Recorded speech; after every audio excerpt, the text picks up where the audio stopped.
Hello, everyone, and welcome to the Hidden Pearls podcast. My name is Emma Kittle Ponce, and I am joined by my fabulous father, Mr. Coach Kittle, woo, woo, woo, all the way in Santa Fe.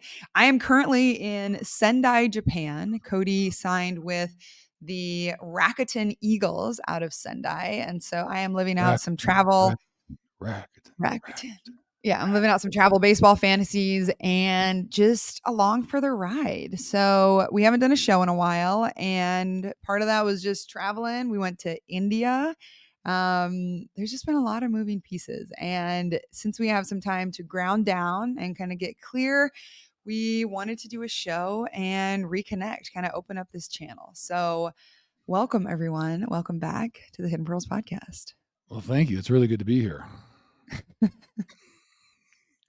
It's good to be anywhere. No, it's great. It's good to see you, Emmy. Very Absolutely, Father. Okay. Okay, great. Well, how's everything in Santa Fe? Santa Fe, I'm watching the sunset right now. It has been a beautiful day. So we're kind of in the mid to upper 70s during the day and kind of mid 50s, low 60s at night. So it's been really sunny and beautiful. And it's really nice. It's been a little bit more windy than it usually is, but other than that, Santa Fe is great and it's been really beautiful. So I'm grateful to be here and wake every day looking at mountains and the sunrise, and I am grateful for that. So it's really good. So Santa Fe, rock on. Santa Fe is the best. That's awesome. Well, Japan is weather-wise about the same. We're on the verge of it goes from like really cool and beautiful to super hot and humid pretty much in 1 week. And I think we're in the transition week right now.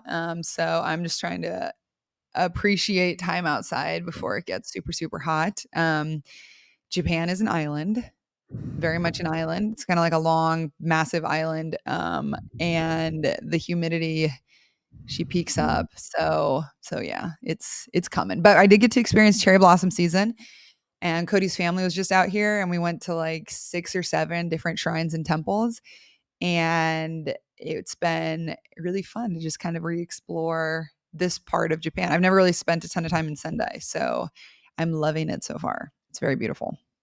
Oh, good. All right.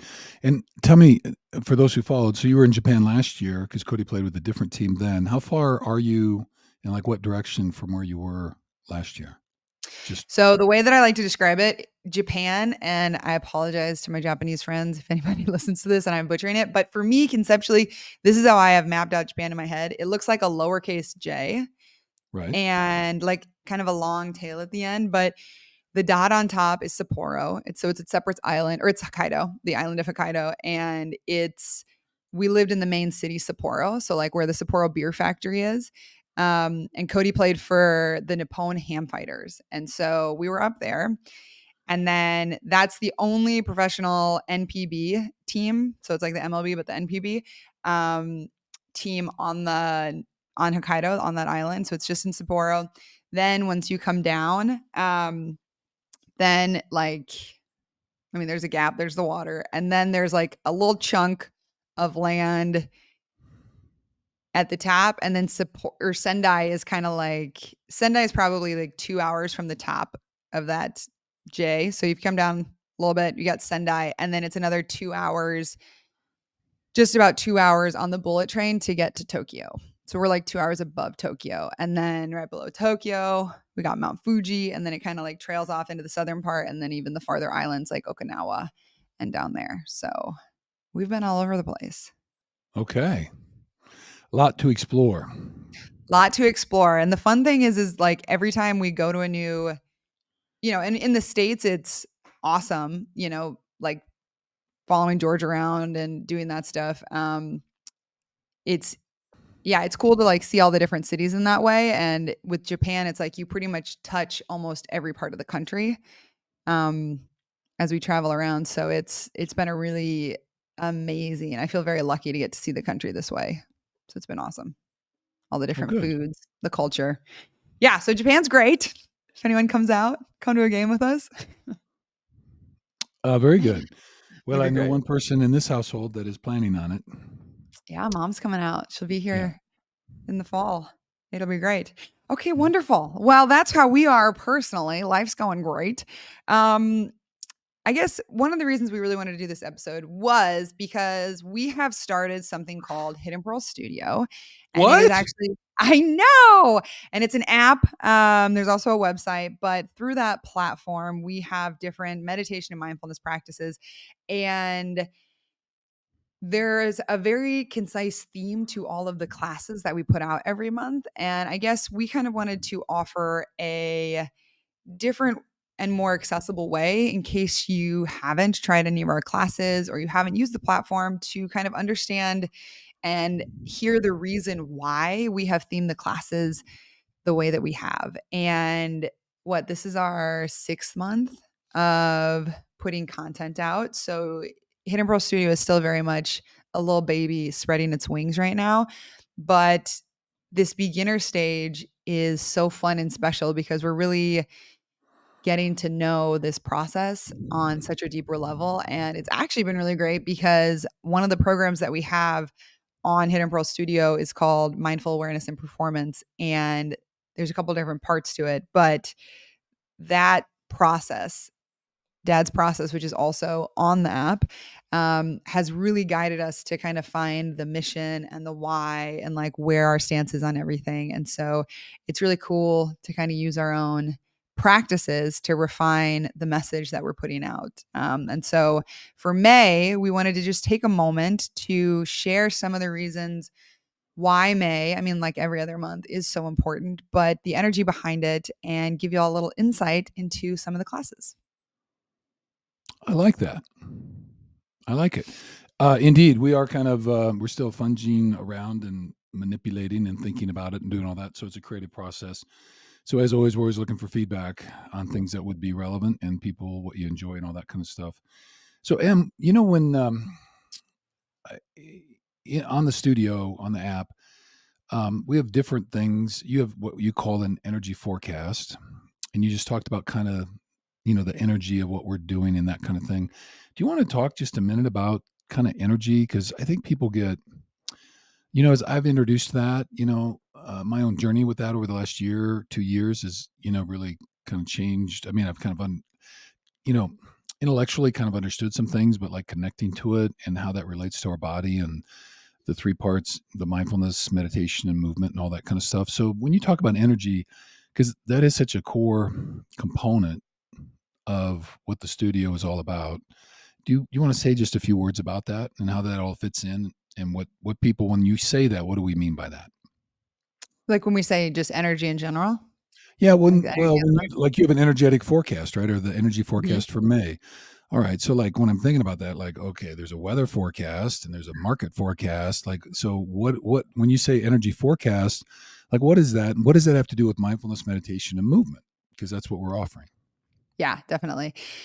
So every month I do something called an energy forecast. And the reason I like to do this is because I personally, like, I love to nerd out on different systems of organization. And what I mean by that is, like, I love learning about human design. I love learning about the chakra system. I love learning about yogic numerology. And I think it's so fascinating that through these different things, through these different systems or these different, ways that we can educate ourselves on ourselves, we start to get to know ourselves on a much deeper level. And the main kind of guiding force of like our energy forecast and the calendar is based off of Kundalini and yogic numerology. And so I did my Kundalini teacher training down in Santa Fe, actually. And so every time I'm there, like my heart is just so happy and I feel so connected to all of it.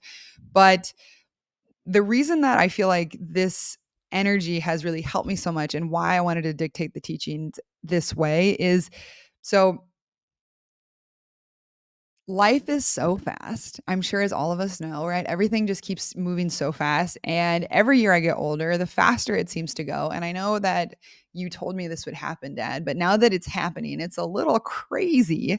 And so what I find is that sometimes life just happens and we start going, going, going. And all of a sudden we've become this person or our life looks in one way. And even though we try to eat healthy, drink enough water, work out, be kind to other people, our life does not look like what we thought it was going to look like. And we might still be dealing with these same old patterns that we were dealing with years ago. Or there's things that we're carrying around that we're like, dude, it's been like a decade. Like, why am I still carrying this? Or why is this still charged for me? And sometimes, right? So we have these different thinking patterns and these processes that go on within our bodies.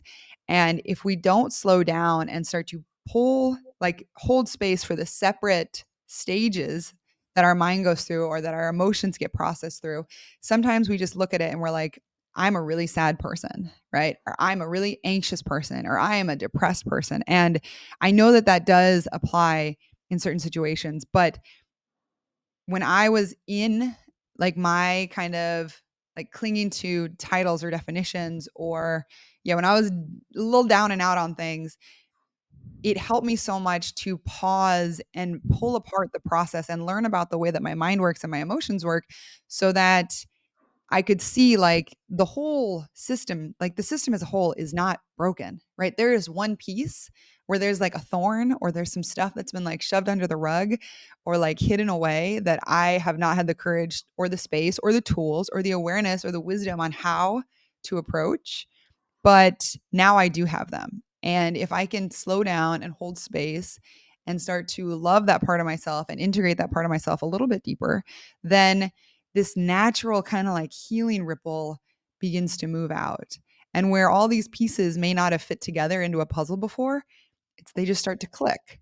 And so the reason that we wanted to exactly, Bruce, the reason that we wanted to teach in this way is so that every month we are slowing down and examining one of the different yogic bodies. And so that you can have I mean me too. I do this cuz I love this and I feel like I get so much by teaching this also, but by slowing down and holding space for these different parts of ourselves and these different processes and these different emotions and experiences that we are having, we can start to understand kind of the reason why we act certain ways. And we can then, right? So when we are spending an entire month asking the question, why do I say these things about myself? Or how do my words affect different parts of my life?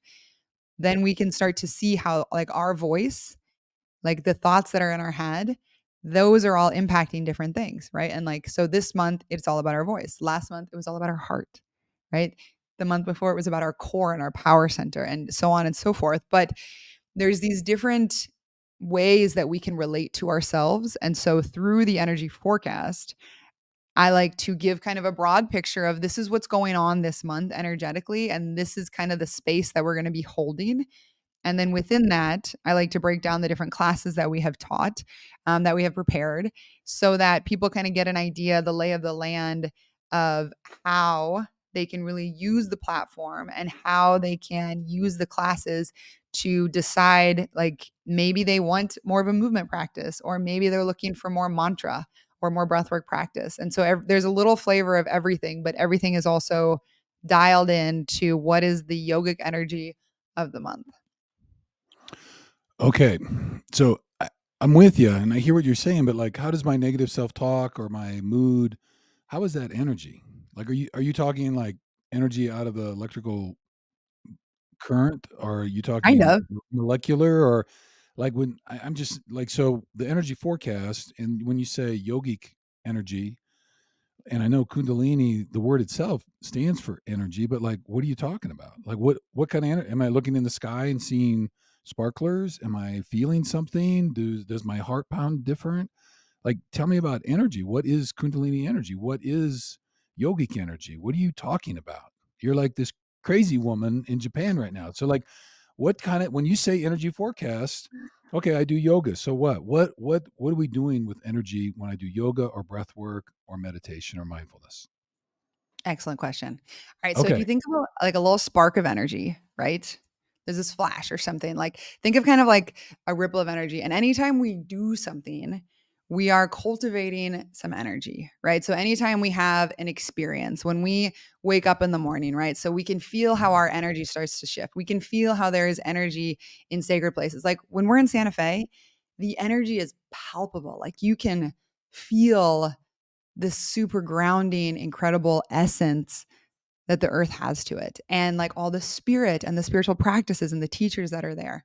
So energy, just like if you were to walk into Santa Fe. And if you've been to Santa Fe, you know exactly what I'm talking about. But for those of us who haven't, think about going into like the calmest, safest space that you can think of, right? And you just feel like I am safe. I can be exactly who I want to be here. If I Mm. need to like spend all day in bed chilling, I can do that. If I need to cry, if I need to go for a run, whatever, right? So you can tell how your energy shifts when we're in different spaces. That same sort of manipulation from going to place, that ability and that sort of diversity of feelings and sensations exists within us. And it doesn't always have to be like starting a new energy, but sometimes energy gets stuck. And so, what we like to do is look at the different channels and patterns of energy and how energy moves through our bodies. So, if you've seen like in Chinese medicine, we have the meridian system. So if you've seen acupuncture, acupressure, or needling, or any of that sort of energy, like there's these currents that are actually moving through our body and they move through our fascia plane, right? So our connective tissue, and sometimes they get stuck. And so in the same way that your muscles, like your hamstrings, right? You should be able to do X, Y, and Z. But all of a sudden, you get this knot in your muscle or you're not in your connective tissue. And all of a sudden, things aren't working right. Right. And so, if that knot stays for too long and we don't address it, there is this reaction, this chain of reaction, this catalyst that comes from that certain spot in our body that will then start to pull on our hip. It could shift the alignment of our knee. It can change our ankle. And therefore, it completely affects how our foot is hitting and pushing off of the ground.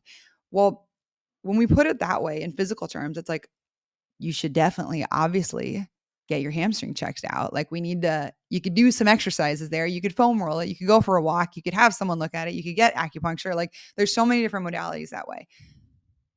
In the same way, we have this constitution of our energetic bodies that move through us. And now this is the part where I just want to acknowledge like there are so many different ways of learning about these systems within ourselves. And so, whether you're a Buddhist or a Taoist or Christianity or a lot of these, there are these like overarching religions, right? And so, in the Kundalini space, it's called Sikh. And the Sikh religion, right? There's this bigger kind of overarching like spiritual essence to it. But then there are these practices for clearing energy that can help to allow that kind of clear flow of energy. And so I guess if you would look at it from like a Christian perspective, it'd be praying, right? Or going to mass or like connecting with people in that way and having that larger community. And so in Sikh or in Kundalini, and not that we're trying to teach a religion in any way, but there's so many incredible there's so much incredible wisdom to be taken from the practices that allow the flow of spirit and that flow of energy to move more clearly through us. And so in the same way as Kundalini, or sorry, in the essence of Kundalini, we have our 10 yogic bodies and then we call it our 11th embodiment. And so there's different locations. And if you've ever seen like a chakra map, it's kind of the first seven are similar to that. And then it kind of expands outward. But there are different actual locations on our body based off of the different Chinese medicine meridians that flow through our body that activate different energetic sensations. And so since we are talking about, or let's go through our heart, right? So everybody, you can tell the energy of your heart. And it's so in April, we really dove into the energy.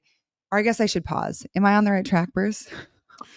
Yes, I mean, there's a lot there. So you're kind of Yeah. diving, we're falling into the Kundalini pool, which is okay. I guess here's what I want to just say and then bounce off of this. Yeah. So, I'm thinking of chi, Reiki, Exactly. prana. And Yes. so there is this energy. And so, and I personally pretty well separate all of it from any kind of religious higher power thing. Yeah. I mean, so to me, there is this energetic force that is part of, and I don't mean like Star Wars force, but you could kind of say that, A but there's little. a little bit. There's this universal energy that is alive in the plants, in creation, in the earth mother, like you said, being grounded, like literally grounded though. Like when I stand in dirt, it literally does ground me. That's why we have a Mhm. ground wire running from, the roof down to that. Likewise, internally within us, we have this, and what do you call it, chi or prana, whatever. There is this energetic essence that lives within us as well. And I guess my learning curve for this has basically been a lot of our culture, a lot of our society has tried to numb us to the powers that we hold within us to heal ourselves, to help others heal, and to connect through our own prana, chi, whatever energy you call it, to the greater energetic forces that are around us. And so, like, energetically, when I'm in a room with you, like, I can tell, you know what I mean? And then sometimes, and I don't know if other people relate to this, but you can be in a room with, you know, folks that got some energy that you ain't wanting any part of, you know? So, like, there's this internal thing, and it is constantly interplaying with our external world. And so when I think about it, so when the chakras for me, that's what I've been working on, and you've been doing the bodies, but all those kind of things. And so these different chakras, they are a source for that. There's a way to focus that, and it helps us draw that energy, get in touch with that energy, to maybe tap into that energy in order to liberate, free, and become who we might have always wanted to be. And so I guess, so like I don't use all the bodies as well as you do, because that's kind of your like whole thing that gets a little bit heady for me. But like I know when I rub my hands together and I do really hardcore breath work, not hardcore, but like, very focused, intentional as part of my meditation, like I can feel it, and so it's a presence within my body, and I feel like there's an energetic source. And so when we talk about the energetic forecast, there is a structure, the framework that you're talking about, and within that structure, we as human beings have this opportunity to use that to educate ourselves and to tap into our own energy, to heal that energy, to connect with that energy, and to use that energy to do whatever it is in the world that we want to do. Does that Well seem, said. Well am I said. on? Yes, So, that was I mean, perfect. okay. So the power for me is like the reason breath work for me is so important, whether it's breath of fire, alternate nostril, like, nose to nose, mouth, whatever, all that different stuff, even holding my, the old Wim Hof stuff, all of it for me is a trigger into my own prana. That's kind of, and I'm using that. So my dive, because I'm just starting, my weekends for the 200-hour yoga teacher training. So I'm doing a deep dive into the 8 limbs of yoga and all the components in there, and the notion of prana, asana, and blah, blah, blah, and all that kind of stuff, which you've been through all that. So like I'm high core into that. And all of that for me is like a way in which to use this energy to kind of change kind of our neurotransmitters within us, the way in which we've been conditioned to live in this society, in order to truly free up that prana. And then from the prana, we kind of move into that full body of who we can be. I mean, to me, that's kind of the healing process. But it starts with that breath, starts with building the fire within to some extent. And then from there, we can do all kinds of things. Exactly. And I Okay. think just to like reframe kind of, I guess, what I was saying on before that is like, so if we know that like we can internally affect and change, or that like whether it's an internal change that we are making to make ourselves feel a certain way or have more clarity, or it's we can start to sense into when there's an external stimulant that is making us feel a certain way, like that certain recognition in itself is definitely the first part. It is the first part. It's like the biggest first opening step, that aha moment of like I can manipulate how I feel, and I can control how I feel, or I can shift how I process things. And the way that we do that, especially through like each month by breaking down certain characteristics is that like we're honoring like April was all about honoring the energy of your heart, and like how do you actually access the energy of your heart, and what are the different characteristics that have been taught yogically, like that did come from the 8 limbs of yoga that are part of the Bhagavad Gita, like all these different like spiritual ancient texts. How can we pull that together that says, okay, here are these like beautiful ancient properties that have withstand like thousands of years, right? That have been with us for so long. How can we take those then and apply it to a modern day society that puts us into this whole like hustle culture that we have to go all the time and be faster and faster? Like how can we use these to slow down and then start to hone that awareness around our heart energy or around our throat energy, so that it's not just this. Exactly. That it's not just this unconscious practice anymore, right? And so it's more just offering different tools and practices of how we can affect ourselves, how we can change ourselves and influence the way that we are feeling, but also what's going on in the world through this energetic practice. Yeah, and I think the only tailspin I want to just add is that I think in our culture in the United States, and particularly through Christianity, but some of the other versions of all that, and I'm not, so it's not a religious show, so I'm not doing that. But there has been this cultural separation of kind of spirit and body. And sometimes the body, I think, has gotten a bad rap. Like we're not supposed to enjoy it, or we're not whatever, whatever. But I think the reality is that, all of these things are so interwoven. And what I get from a lot of this energetic stuff, and the reason yoga is so important, is because movement and breath, they connect us to that spirit, and to this energy that we're trying to focus on, the prana. And so it's like bringing the body back. And so it's like listening to your body. Like you were talking about having a hip strain. Well, hip strain could be taught because we know the mind likes to dump all its bullshit and stress and anxiety into the body. And so the body's trying to talk to us and tell us. And so we've been so disconnected from our bodies, although that's changed a lot over the last 20 years. So but I think historically that's been a piece of it. And I think this is a practice where we're trying to pull people back in to listen, ask your body questions, listen to your body, and feel the energy that's within your body. And then when you start to connect all these different parts, like you're talking about, then we have a lot of room for healing and movement and all that kind of stuff. But like the one thing I like about it, because we talk about mindfulness all the time, your body is always in the present moment. He or she is always in the present moment. And so, like, if I'm connected, if I feel my feet on the ground, my seat bones in the chair, my back against the wall, whatever it is, and feel the air going in and out, I know I'm going to be connected to this moment. And if I'm living in this moment, then I got a chance for the rest. And that's where the energy thrives. Okay, that's a lot. Okay, we better keep moving on. Okay, anything else you want to wrap up, include on that? So there's a bunch. And so fire at us some questions if people have them. We'd love to hear all that stuff. And then maybe we'll do a Kundalini energetic awakening ceremony here pretty soon. Oh, fantastic. Yeah. No, I mean, I think that was great. And I think just like it's important also that I feel like sometimes when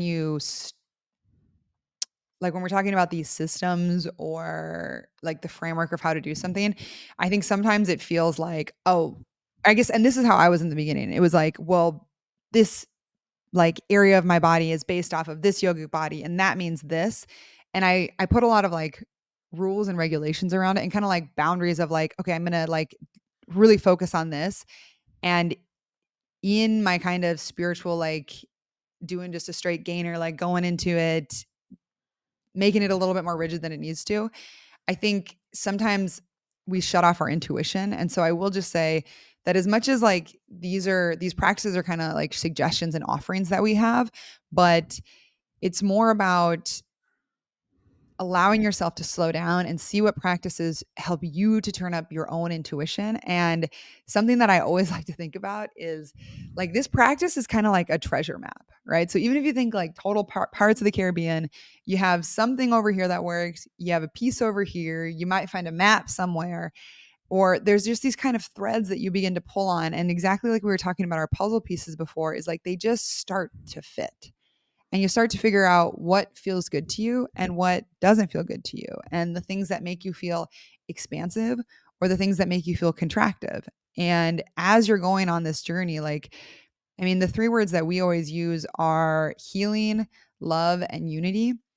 And as we go through these practices, like our intention and our goal is to foster this sense of figuring out what that means to each of us, and what that means on a personal level, a group level, and like a universal consciousness level, right? So not just connecting just to ourselves, but how can we also be connected to our community in a way that feels sustaining and thriving? And how can we be connected to the planet and the group, like everyone as a whole, in a way that is healing and nurturing, right? Because I mean, at the end of the day, like these are not easy times to be a human, right? There's a whole list of reasons every time we pick up our phone or turn on the TV or go outside for why we should be living in fear or why we should be uncomfortable or why we shouldn't be proud of our bodies.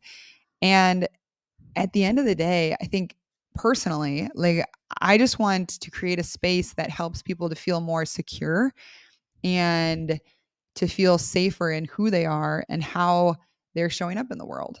right? Because a lot of times we get so told to not trust ourselves or to look outside for answers or for information. And that's been a huge journey for me, is to stop looking for outside validation and start tuning into myself more. And like that's been kind of the core of, I feel like, my whole journey, is to stop asking other people for what I should be doing and asking myself. Um, but it takes a lot of practice and time to like clear the noise. And so as we're doing this, we're all going to kind of go through it in different ways. But so we more wanted to create this platform as as a space to like hold space and to offer different practices and different stimulus that'll start to wake up your energy in different ways so you can have these different experiences.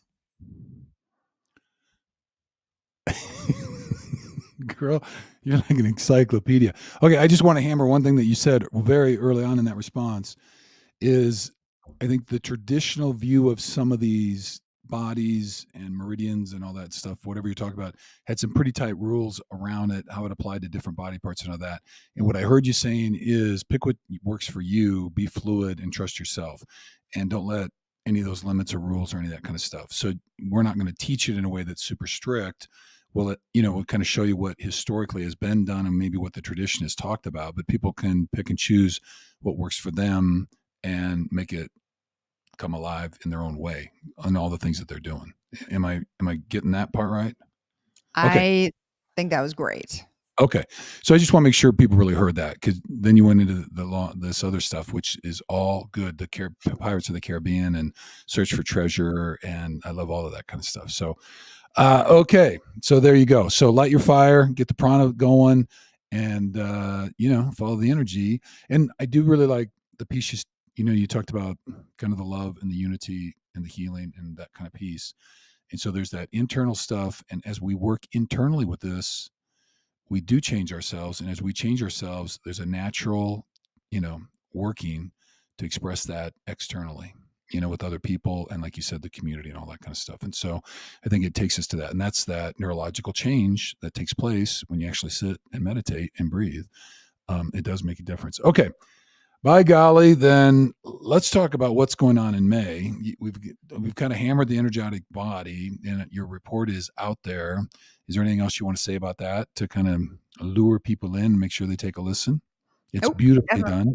Okay. Nope. But it also comes with, just because I feel like I need to see things sometimes. And exactly what you said earlier and kind of calling me out. Like sometimes this stuff can feel a little heady, right? Where we'll go through it and you're like, What the hell like, did she what in say? What? the hell was Emma actually talking about? That's totally fine.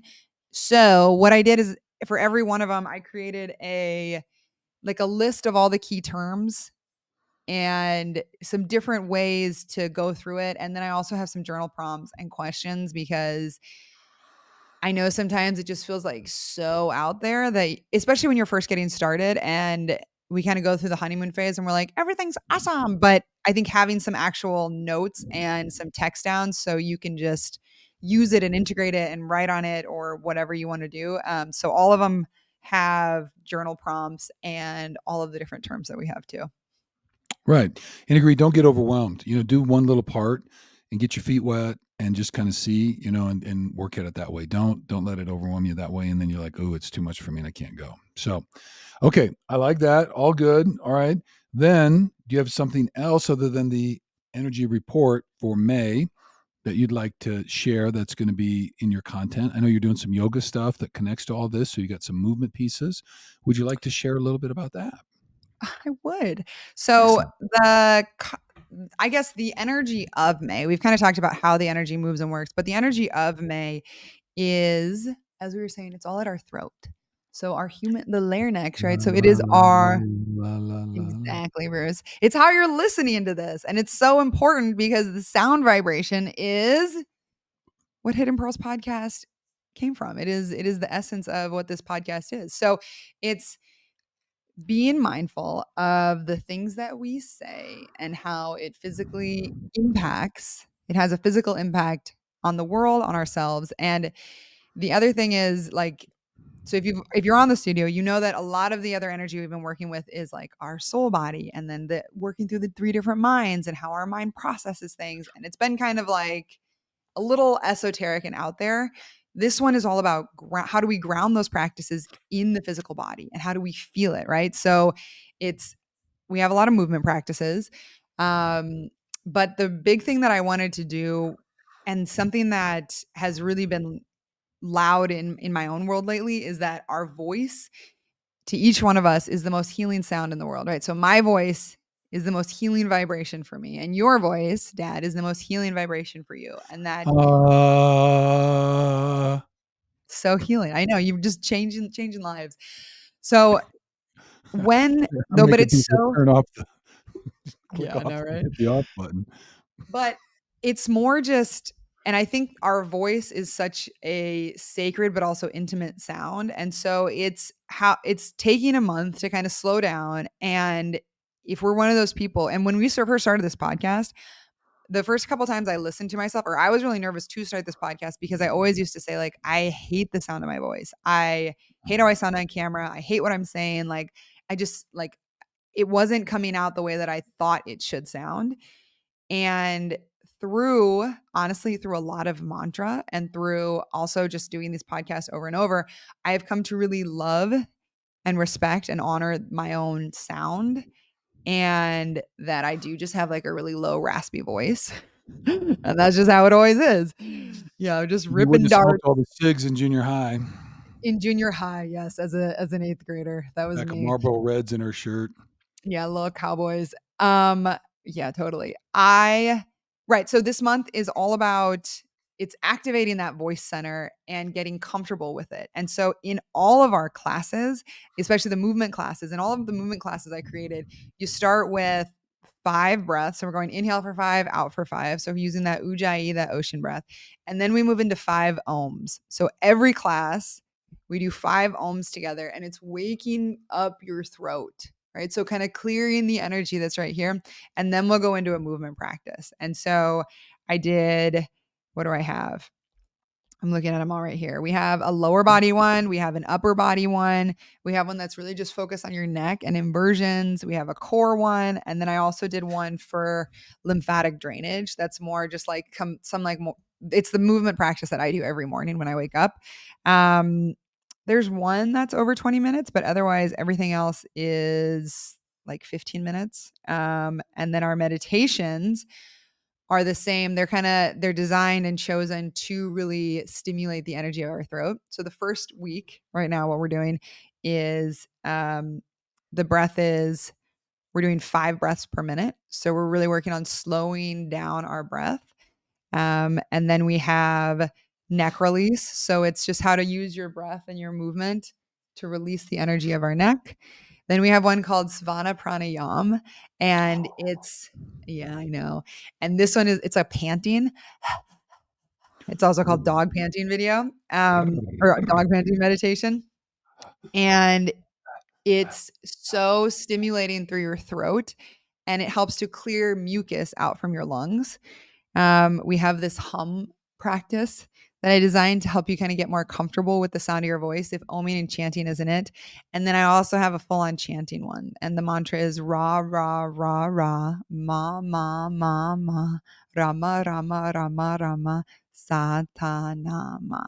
And it's about balancing the flow of communication. So when you communicate, right? So there's this essence of like Sorry. I know you're gonna love it. You're gonna love it.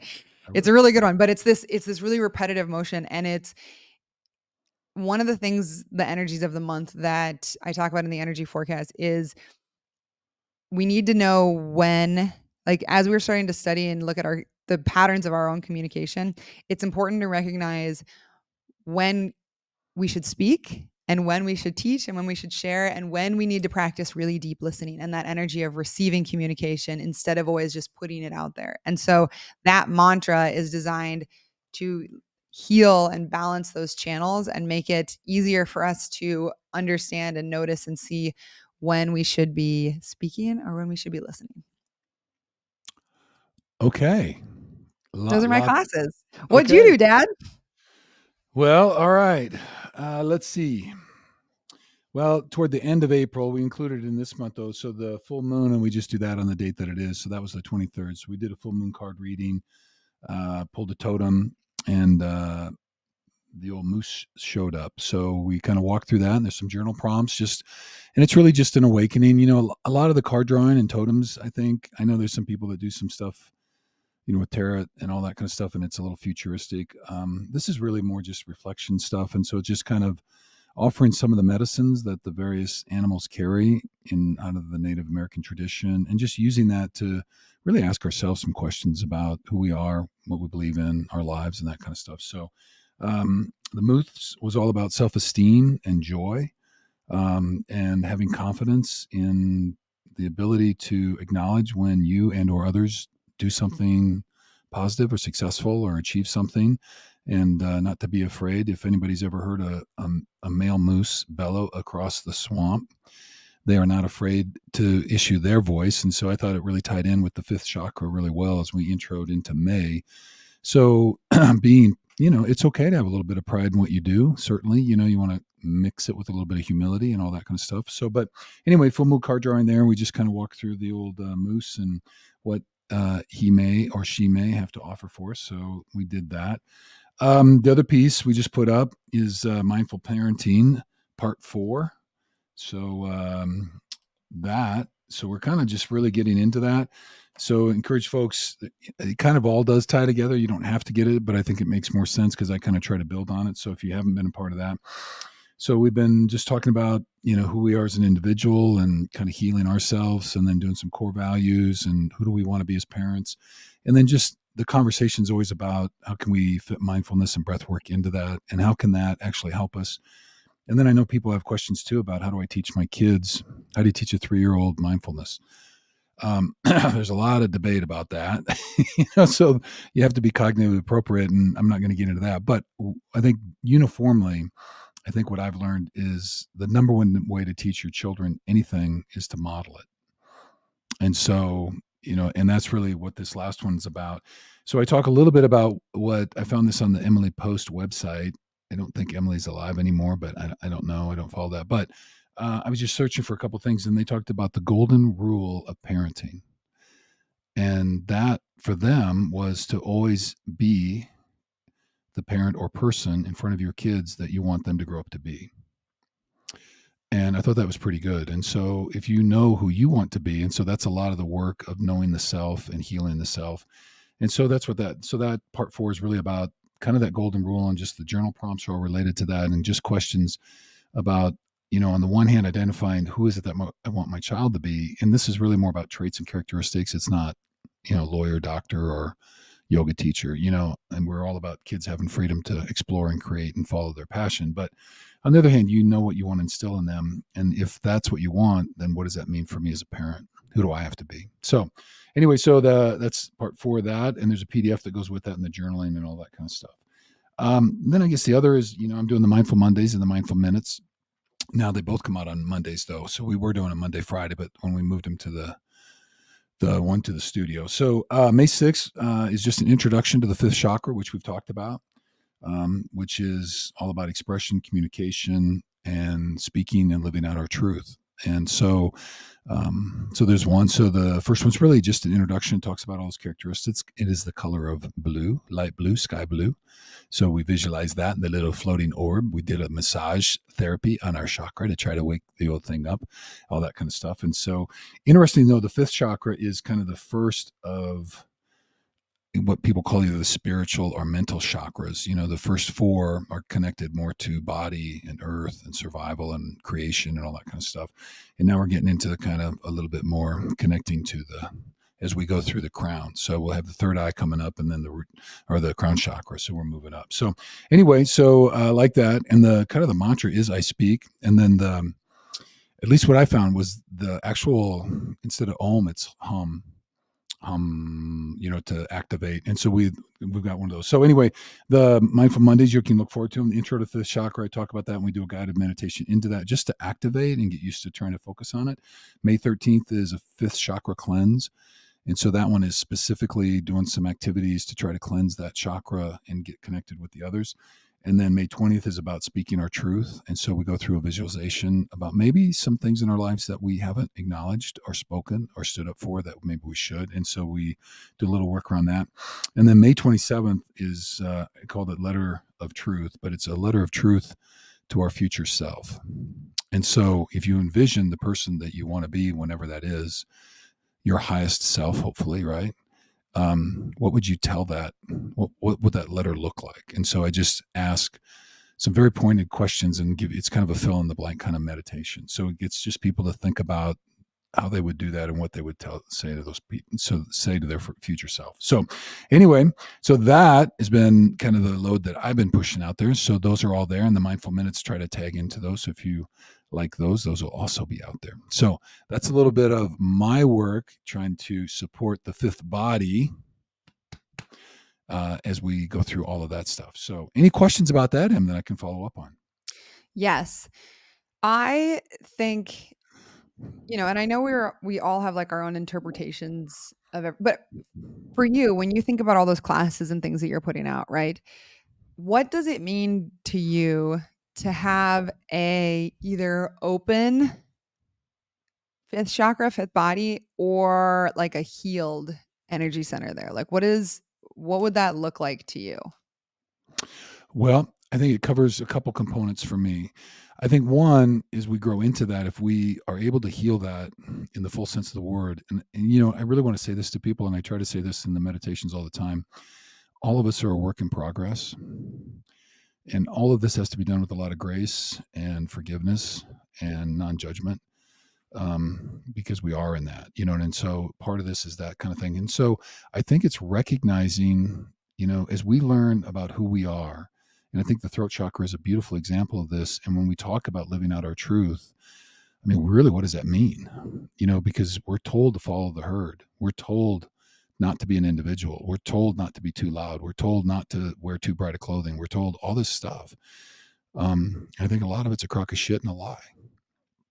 And so I hope and pray that this is one more tool for people to think about, who the hell am I? What do I really care about? What am I passionate about?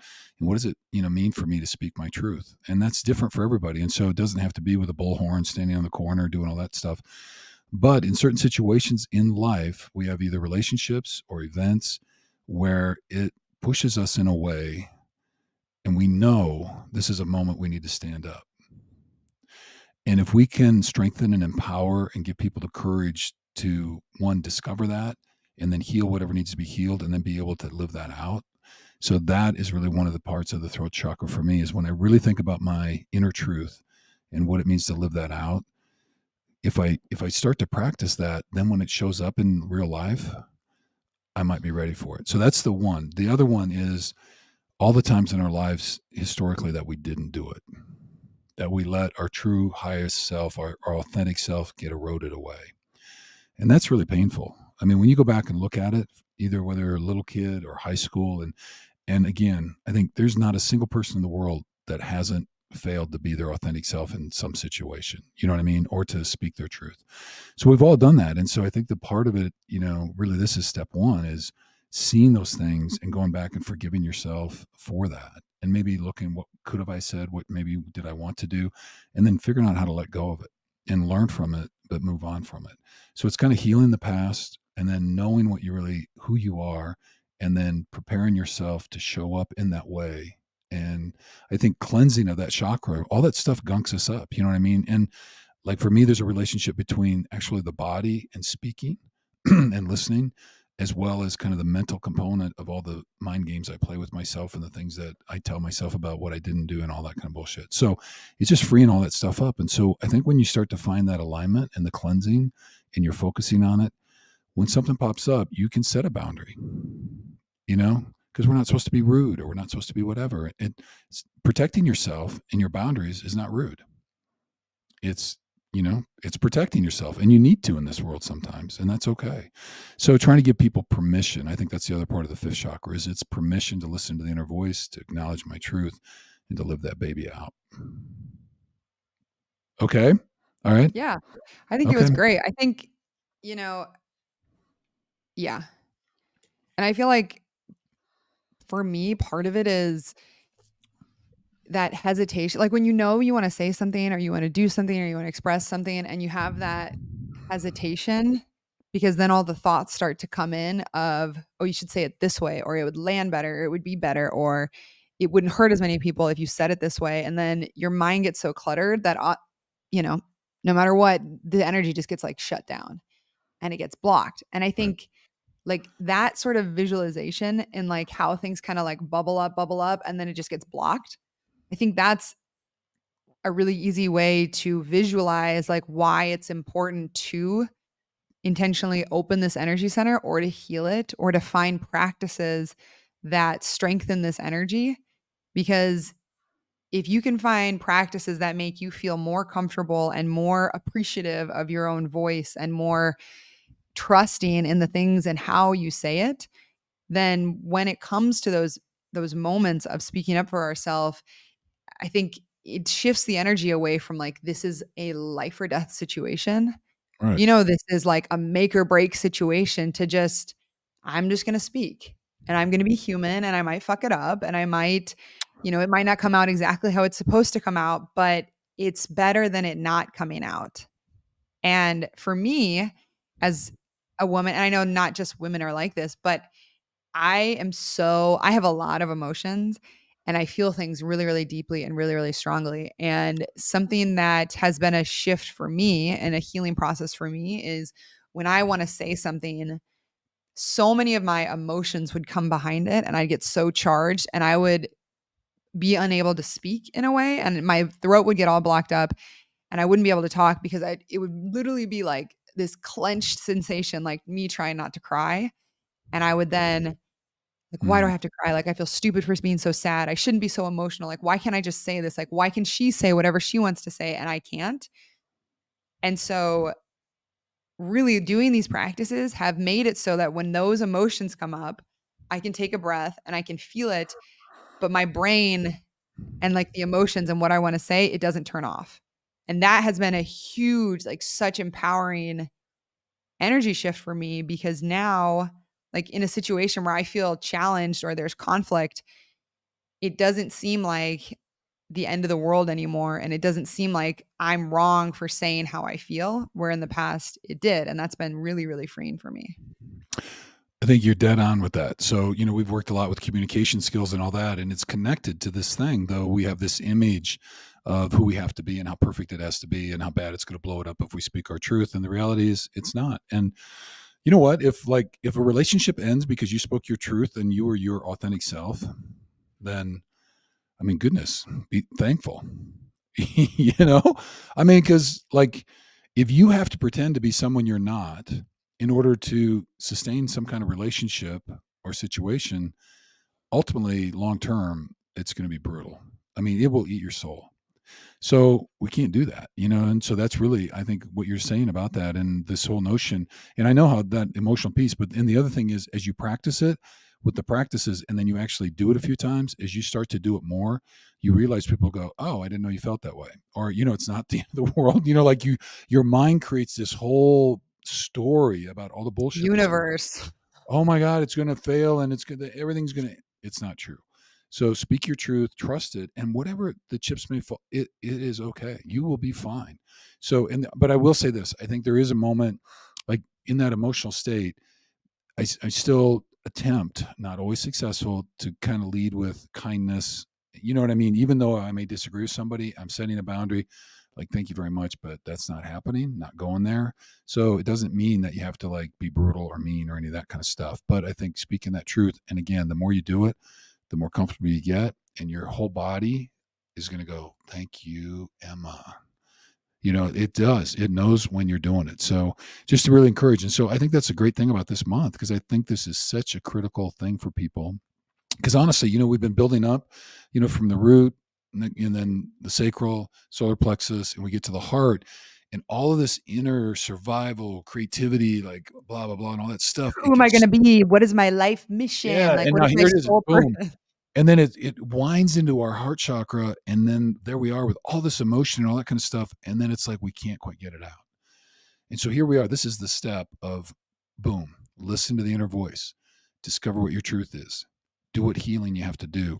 and then for God's sake, get out there and speak it and live it and be there. And you know what? It is okay. It's going to be great, and it feels good to do it.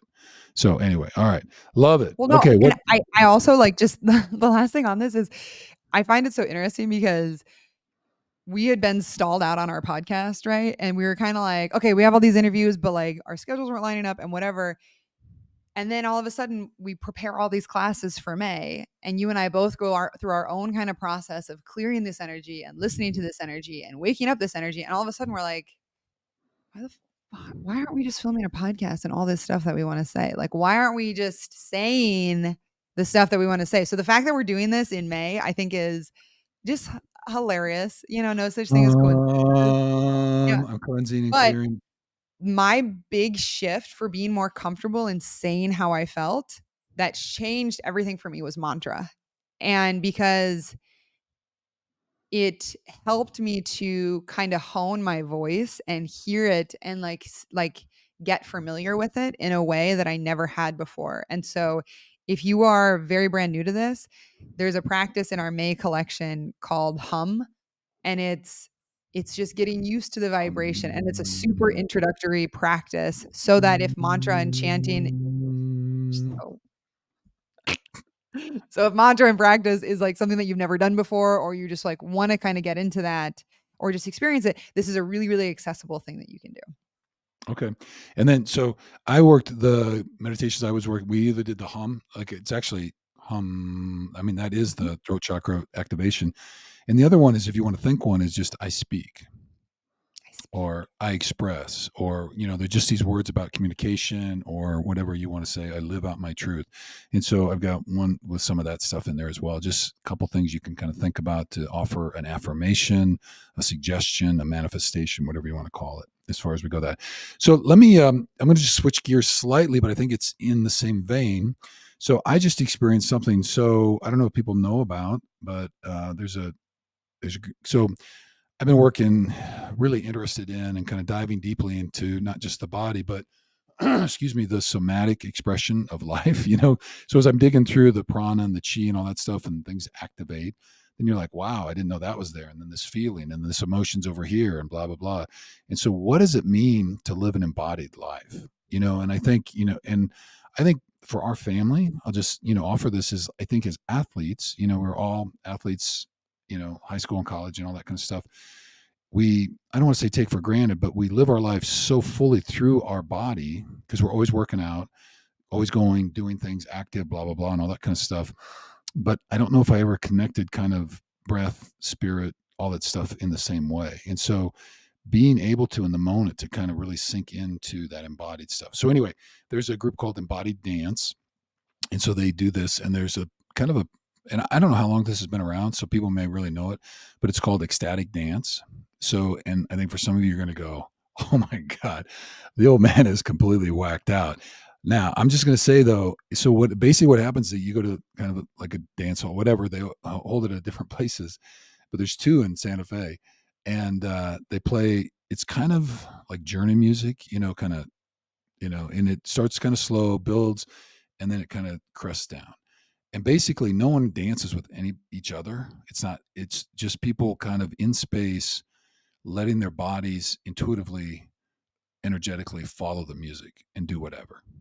And so it looks kind of wild, but I'm just going to say it is this free expression though, because like if you have body image or if you like can't make that connection about what this music says to my body and how to move in a way that your body feels good about, it is really liberating in that kind of way. So if people are kind of looking to try to touch into their body a little bit more, and again, there's no communication, you don't talk during the whole thing. They're usually like an hour and a half to 2 hours long, and all you do is move with the music in a way that your body feels good about. And it's pretty cool. And there's no judgment. And like I said, it's a little weird. So you gotta like I close my eyes a lot and just kind of stay in the corner, but it's pretty cool. Then the other thing that they offer is something called a voice circle. Have you heard of that? Voice circle. Now this is even okay. This is even a little bit wilder. So I don't know. So I went to my first one this month. So and I'm just going to put this out there because for me it really connected with the throat chakra. Okay, so my first one. Anyway, so you go to this thing and you basically sit around on the floor, or on a pillow or in a chair if you need it, whatever. But anyway, last one I went to, there's like 18 people there, which they said was one of the biggest ones they've ever had. Anyway, and the only rule is so people start making sounds, but you can't use any words from a language that you know. So you can't sing in English. You can't start singing a song, but you can do melodies of tunes of, like or hum or whatever. And you can hit your chest and create a percussion kind of sound, or you can just whatever. And people do barking and, mooing, and it's just anyway. But it's really weird is that through that, and the idea is that to find kind of a unifying rhythm to all these different voices, and it actually usually does. There's kind of this thing that happens, and it's pretty cool. And all these people are making all these different noises and sounds, and then it kind of comes together. And then eventually it'll just kind of quiet down, and then there's this pause. And so then you look around and go, wow, that was really bizarre, but wow, that's pretty cool.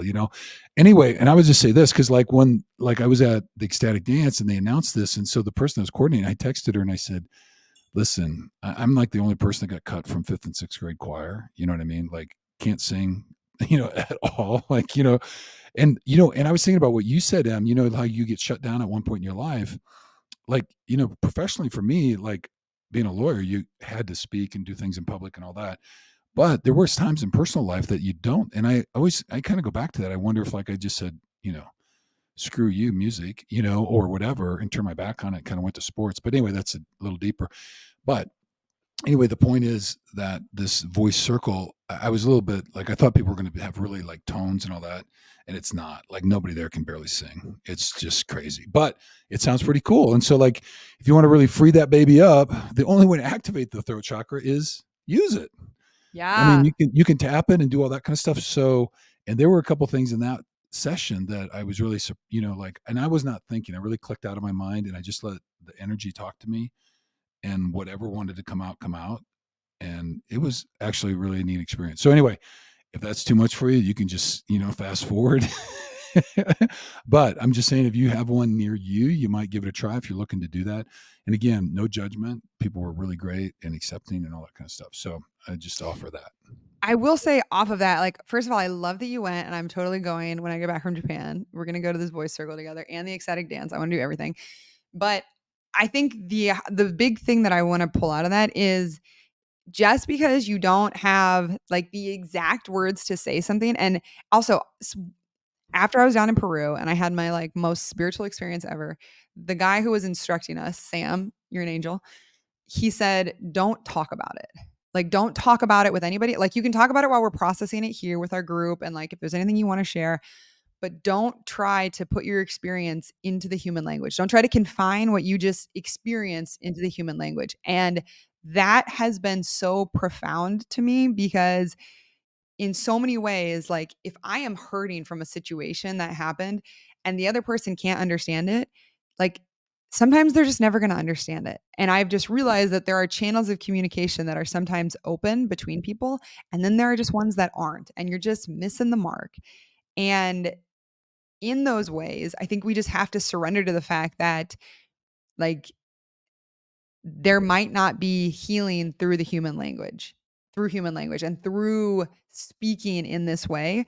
But just because we're not getting that healing from another person or something, it doesn't mean that we can't use our own voice to create healing for ourselves. And a lot of times for me, it is going back to just that, like that gentle humming sound, or it's just this really nurturing kind of grounding thing that, like, part of it is just like, I just need to get it out. Or like if you've ever been really upset and somebody tells you to like scream into a pillow or like go out into a field and yell if you have the space, it's that same sort of just something needs to get out and you got to let it out. Like, think if we never worked out and you never sweat, especially for our athlete people, like, can you imagine how just the energetic, like, constipation that you feel throughout your entire body, or just if you're not actually going to the bathroom, like, that's the same way with our voice. If we're not using it, there's just this like cluster, this like gunk that gets stuck. Particularly when it gets backed up by emotions that don't get released or Yes. processed, in a way, Yeah. or even acknowledged. And Mhm. so part of that is because it taps into those deeper things that we're holding, not wanting to express in that kind of way. So Exactly. Yeah. So I think that's right on and all that kind of stuff. And the other thing is, I don't think it's, it's not our job to fix other people's perception of us. Yeah. You know what I mean? Because most of that is their own bullshit and their own projection and, the way in which their biases and non-healed trauma impact the way in which they see the world. Our only job is to heal ourselves as fully and as much as we can and try to take the lenses off so we're seeing as clearly at least ourselves. And then, we can put what we have out there. And if somebody then like, hey, you know what? There's 6 million other people here. Like, I'm going to move on. You just go do you. I'm going to go do me, and we'll see you later. And that's okay. I think we cling to things way past their due date, Yeah. people, situations, and all that kind of stuff. And so, don't be afraid to trust your intuition and say, the energy here is not right for me. I'm not going to put my time into it, and I'm moving on. So, anyway, all right, because we know there are people that are energy vampires and they drain the tank. So anyway, okay. All right, let's see. Anything else? Boy, we're just rambling on here. Anything else you want to kind of chat with? Okay, tomorrow is my first full weekend of 200-hour yoga teacher training. Any tips for the novice going in? You don't Ooh. have to go too long, just one or You two. know what? You are at such a different place in your own personal practice than I was when I did my first yoga teacher training. And it's funny because I actually talked to Maureen, Maureen Montanero, today, like a couple hours ago. And she was the first guide I had through my yoga teacher training journey. And like your practice is like living in your body right now. Like you're in a relationship with your yoga practice. I was so green to the fact of anything. So for you, I would just say like trust how much you already know and how much experience that you already have in your body. And I think sometimes when we have such a strong personal practice or like an emotional, like private experience going on, that sometimes then you're like, okay, well now I'm going to go to yoga teacher training and now I'm going to be certified and now I can really teach from it. Like you could already teach and you're going to go and learn some stuff that structures it and gives you some format and it's going to help you to put the pieces together that you were missing. And there's so much insight and skill and wisdom that comes with that. But I would just say like in the ways that I was talking about how sometimes Yeah. I would start to like make things rigid and like, okay, now I have to teach it in this certain way.